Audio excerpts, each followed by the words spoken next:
Hey guys, what's happening? Thanks for tuning in, coming back, and watching. I appreciate it. I hope you're doing really well and staying safe and healthy out there.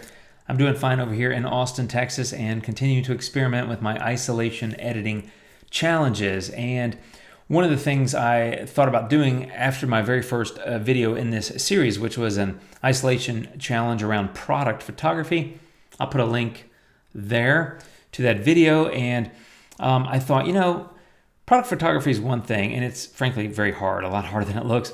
I also thought about doing a still life, and so this video is about still life photography, which is very similar to product photography, I think, except that you're going for a different look. It's not as, it's not like I feel like in product photography, you're trying to sell something, right? You're trying to make the product look good.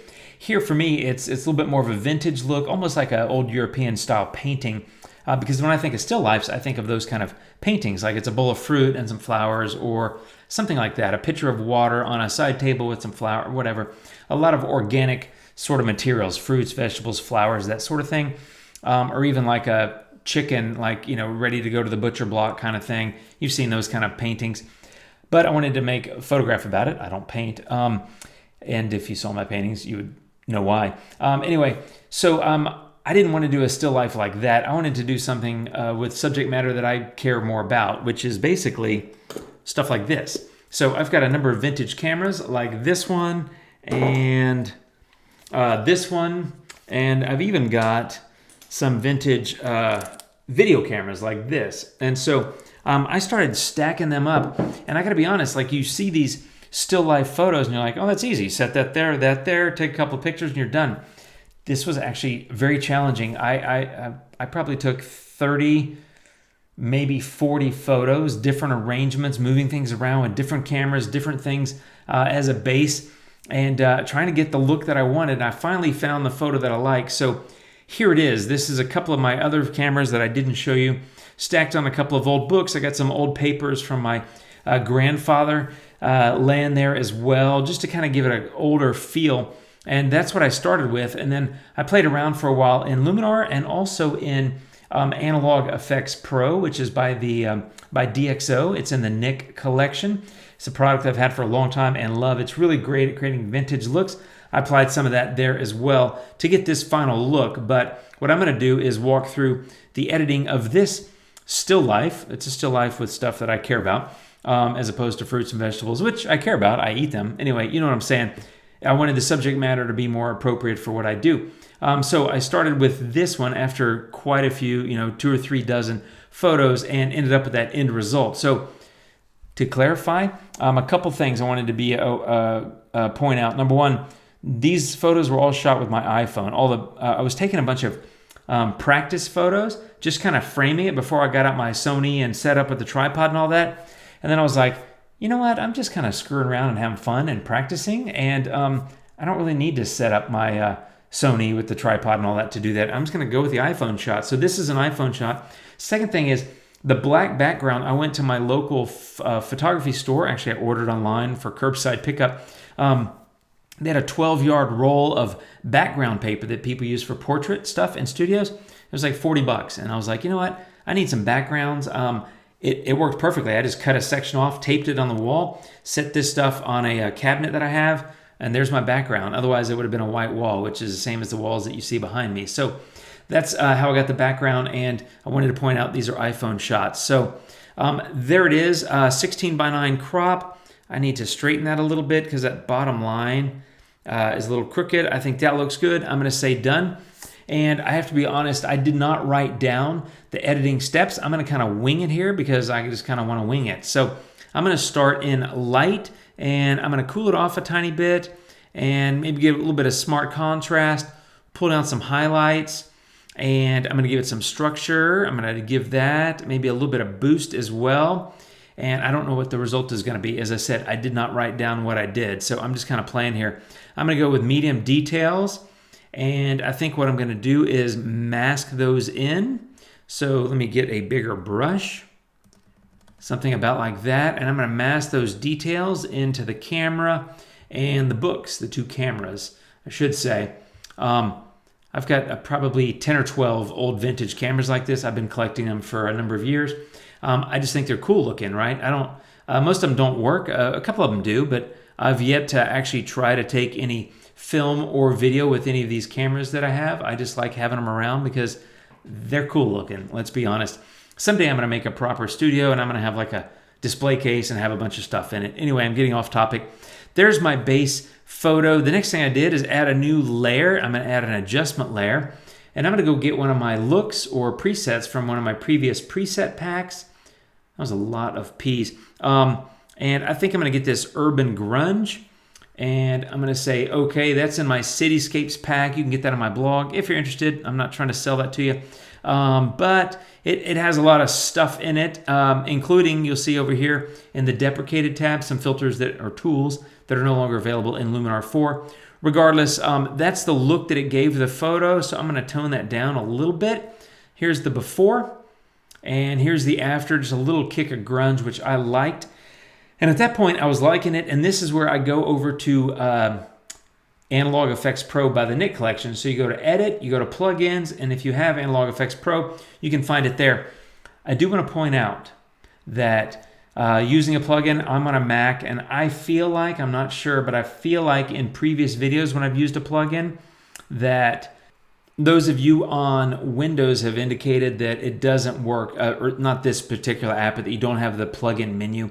So I don't know, I can't remember if that's current or not. I feel like I've heard that from the community before. So if you have Windows, if you don't have the ability to do a plugin, first of all, I'm sorry. I hope that they do correct that. Secondly, you could export a TIFF, Pro Photo, RGB maybe, just to get a nice editable photo. Export that from Luminar, take it over to Analog Effects Pro, and then re-import it. I know it's extra steps. I don't know. If you have Windows and you don't have plugins, I'm sorry. I'm just trying to think of ideas. But I feel like people have told me that before. I'm going to go over here.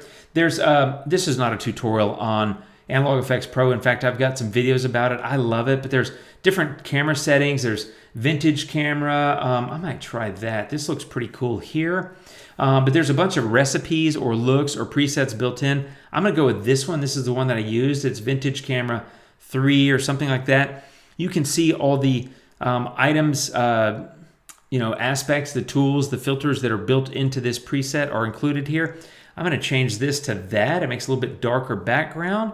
I'm going to go up here to the bokeh. It's got a bokeh filter built into this preset. I'm going to kind of collapse that a little bit, but I don't want so much bokeh on my photo, simply because I want the camera to be visible the way it was set up. It was sort of, it was a little bit tighter, and it was blurring out that part of the camera, and I want that camera to be in focus. That's one of the key elements of the photo, in my opinion. It's got a light leak built in. You can see that coming across the left here on the bottom. Let me turn that back on and see if we've got a lens vignette.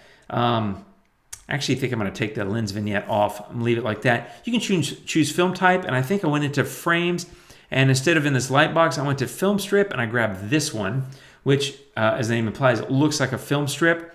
And you can pull down the scale, and you can see how that moves that around.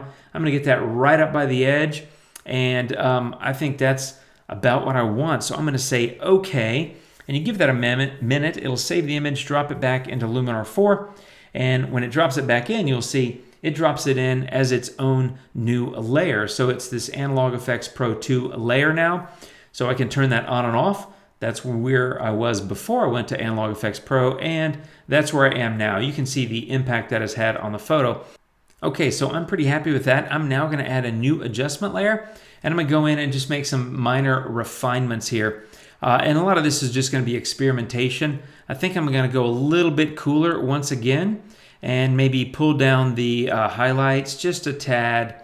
I mean, there's just a couple, very minor. I think I will go into color, maybe give it a little bit of vibrance, but I want to take down some of that orangey red, like in these books here. I had a couple of leather journals that I stacked these cameras on, or that camera on. This was obviously an old atlas that I found like at a old bookstore or something many years ago. It was already beat up, so it kind of fit the theme here, which is old stuff, right? This is kind of a vintage still life, if you will. I think I'll go over here to creative. You could try matte look. I didn't like it on this photo. You know, it's kind of giving a little bit of fade, which I think I got enough of from Analog Effects Pro, but it's something to think about. I might add a little bit of mystical because I like that shadow, and I might add a little bit of Orton as well just something like that. And then I'm going to go to Pro, and I think I'll go, yeah, I think I'll do photo filter. I think I did split toning on my other one that I showed you, but I'm going to give it a little bit of blue. Whoa, not that much blue. And that's not blue enough. That's too much in the pinky purple. I'm going to go a little bit blue. I just like that blue or kind of softer tone here. I feel like the yellowy orange stuff that's in the leather journals is kind of bright, and I'm very much looking to make this, trying to make this look like an old photograph. So let me see how that did. There's before and after. It does tone down that yellow a little bit, so I think that'll be fine. The other thing I did is I went back to Creative, and I went to Texture Overlay, and I went into my texture files, and I've got this bokeh filter here, and I'm just going to apply that on top. But here's the thing I want to be clear about. It's way too green, obviously, so you can take saturation down and take saturation to 0. And now you got the basically, grayish white bokeh kind of balls. I'm going to take the opacity down a little bit, and I'm also going to change the blend mode. I'm going to look at lighten and screen. Let's see, screen, lighten. I think lighten's better, and then I'm going to pull the opacity down a little bit more. It just creates a little bit of that fun bokeh, and in fact, I think I might flip that around a little bit. Let me try it upside down. Yeah, and then flip that back. Something like that. And I think I'll pull the opacity down a little bit more. I don't want to overwhelm it. I'm just trying to create a little bit of a fun element in the photo, and I think that texture overlay with that those what I call bokeh balls works pretty well. So there's the before. And to be honest, I like it like that. And then here's the after. I actually might pull the opacity down a little bit more and maybe change the brightness a little bit of that texture. Let me see if that's going to make much of an impact. Yeah, a little bit like that. I think that looks fine. So I'm pretty cool with that. There's before. And like I said a moment ago, I like it like that. And then after with the texture, it's just kind of fun. And then I think I might go back over here. Vignette. I don't really need a vignette. So I think what I'm going to do is just do like a -2 or 3, which is really like no vignette, but that allows me to turn on inner light and maybe give it a little bit of a pop there in the center. It's almost like that light leak is creating a little bit more of that light in the photo, and I actually might warm it up a tad just because that light leak is kind of warm, and so maybe that's going to add a little bit to overall the overall look of the photo. Again, it's just experimentation. I'm just kind of playing around. I don't even know exactly which steps I took, so I didn't write them down, and I did that on purpose. Oftentimes I'm trying to teach specific things, so I'll make sure that I have my steps proper and recorded so I can share those exactly. But in this case, I'm just encouraging experimentation. Just have fun, create something that's a fun vintage still life. You're at home, you have some kind of elements that you can arrange in a still life. Tell me how it goes. Leave a comment and let me know, because I found it a lot harder to get a visually pleasing still life without even the editing, just getting the base photo to look like something that I really liked. I took a bunch. I had some that had jars in the background that made the image taller and all this, and I was like, God, that looks so cool. And then I took a photo and I was like, yeah, that looks pretty good. And then I got it in Luminar and I looked at it and I was like, that looks terrible. What was I thinking? So it's a lot harder than it looks, but it's part of the fun and part of the experimentation. But that's my final photo. So there it is after. Here's the before. That's after cropping and straightening, of course, but one old vintage camera that doesn't work. I don't even know what it is. Facing up, I saw something similar. I was Googling some images just to get some ideas, and so I kind of like that. I liked having 2 cameras, but that old Minolta there that usually sits on my desk is sitting up there. A couple of leather journals, a couple of old papers from back in like a World War II that my grandfather had that I have now, and an old world atlas. Stacked them up, just added a bunch of filters, went to Analog Effects Pro to create a little bit more vintage feel, added a texture, added a bunch of color changes. It's pretty fun. It's very different. It's not my normal kind of work, but we're all at home, and I don't know if you have time on your hands, but if you do have time on your hands, take advantage of that to practice some things. And I just figured out something else I want to do, and that is on this texture overlay, I'm going to go to mask and brush, and I'm going to go over here to erase, and I'm going to decrease the size of that, and I'm going to erase all of that from this camera. I don't really want to lose visibility into that camera by having those bokeh balls covered up, and I'm going to do the same on this camera just because I really like the cameras. They're pretty much the focal point of the photo to me, and I felt like that those bokeh balls were kind of covering them up a little bit. So let me see what I did here. maybe a little bit more. That's kind of sloppy. I mean, that's probably enough. This is not, this is not, I don't know what you want to call it, fine art. It's not a masterpiece. It's just something I was kind of playing with and experimenting with. And I've been thinking for a while, ever since I did that first product photography video, that I wanted to do something that was a still life, right? So I encourage you to find some items around your home, stack them up, find creative and interesting ways that are visually pleasing to you. Take those photographs, do some editing. You don't have to do Analog Effects Pro. You can add other textures. I experimented with some of my own textures just staying in Luminar, but I really liked what I was able to get out of Analog Effects Pro.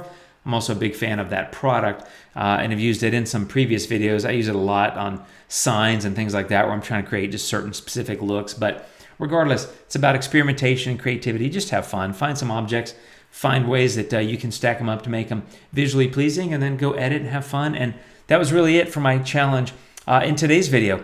It's stuff you have at home, except for maybe the background paper, but you could always hang a shirt like I did in that first video, like on a baking sheet, just to get a black background and just set it on a shelf. It's not difficult to find things around the house, but that was what I did and what I wanted to share with you today. Just kind of a still life, vintage camera, kind of a still life photograph. And it was a lot of fun and frankly, a lot more work than I thought. So thank you for watching. I do appreciate it. Thanks for following along in this series. Hope it's given you some ideas and some ways to spend your creative time. And I hope that it helps. So thanks for watching, my friends. You guys have a great day out there. I'll see you really soon. Take care and adios.